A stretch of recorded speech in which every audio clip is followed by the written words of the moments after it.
सिंध हुकूमत अपनी नाकामियों का मलबा वफाक पर ना गिराए। बिलावल भुट्टो और सूबाई वज़रा कोरोना से निपटने के लिए अमली इकदाम करने की बजाय प्रेस कॉन्फ्रेंसिस कर रहे हैं। वफाकी वज़ीर इत्तलात शिबली फराज का पीपी के सूबाई वज़रा की प्रेस कॉन्फ्रेंस पर सख्त रद्द अमल सामने आ गया। वफाकी वज़ीर इत्तलात ने कहा कि सिंध को दी जाने वाली इमदाद उनकी लाइल्मी का पोल खोल रही है। यूटिलिटी स्टोर से सिंध के अवाम भी मुस्तफीद हुए। कर्जों में सहूलत की स्कीम का सिंध में भी इतलाक होगा। 1.2 खरब का इमदादी पैकेज सिंध समेत तमाम सूबों में तकसीम होगा। लॉकडाउन करने या ना करने में सिंध हुकूमत आजाद थी और है। वफाकी वजीर फवाद चौधरी ने पीपल्स पार्टी के वुज़रा की प्रेस कॉन्फ्रेंसिस को गैर संजीदा करार दे दिया। दावा किया कि सिंध हुकूमत ने लॉकडाउन का फायदा न होने पर इल्जामात लगाना शुरू कर दिए। सिंध हुकूमत ने 2-3 दिन मुकम्मल लॉकडाउन किया था। गिलगित बिल्तिस्तान में आपने देखा डीजल पेट्रोल ख़त्म हो गया। अब आप इतनी बड़ी एक कमर्शियल एक्टिविटी पाकिस्तान में हो रही है, आप गंदम उठा रहे हैं।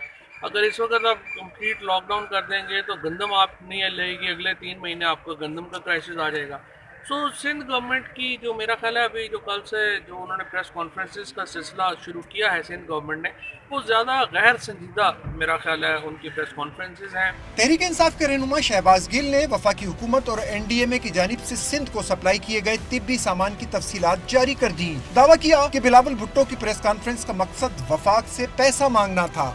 बिलावल जरदारी साहब हैं, उन्होंने कल अपनी प्रेस कॉन्फ्रेंस में कहा, पूरी प्रेस कॉन्फ्रेंस में एक मतमा नजर था और वो था पैसे मांग रहे थे, कैश मांग रहे थे।